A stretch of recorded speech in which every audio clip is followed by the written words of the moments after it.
ప్రముఖ నటుడు మక్కల్ నీతి మయ్యం అధినేత కమల్ హాసన్ తన పార్టీ కార్యక్రమంలో తీవ్ర అసహనానికి గురయ్యారు.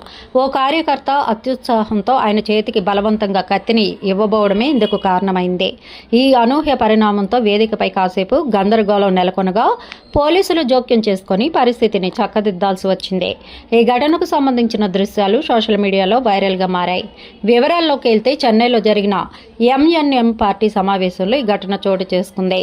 ఈ కార్యక్రమం ఉత్సాహంగా సాగుతున్న వేళ కొందరు కార్యకర్తలు కమల్ హాసన్కు ఓ పెద్ద కత్తిని బహుకరించారు.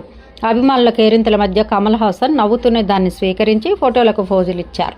అయితే అదే సమయంలో మరో కార్యకర్త వేదికపైకి దూసుకొచ్చి కమల్ హాసన్ చేతికి బలవంతంగా కత్తిని అందించే ప్రయత్నం చేశాడు. ఈ చర్యతో కమల్ హాసన్ ఒక్కసారిగా తీవ్ర అసహనానికి లోనయ్యారు. ఆయన ముఖంలో చిరునవ్వు మాయమై ఆగ్రహం స్పష్టంగా కనిపించింది.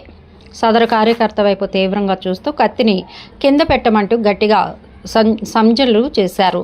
అక్కడే ఉన్న ఓ పోలీసు అధికారి వెంటనే స్పందించి ఆ కార్యకర్తను నిలువరించి కత్తిని పక్కన పెట్టారు. అయినప్పటికీ ఆ కార్యకర్త కమల్ హాసన్తో కరచాలనం చేసేందుకు ఫోటో దిగేందుకు పట్టుబట్టడంతో భద్రతా సిబ్బంది అతన్ని పక్కకి తీసుకువెళ్లారు. ఈ ఘటనతో సభా ప్రాంగణంలో కాసేపు ఉద్రిక్త వాతావరణం నెలకొంది. అనంతరం కమల్ హాసన్ తేరుకొని ఈ కార్యక్రమాన్ని కొనసాగించారు.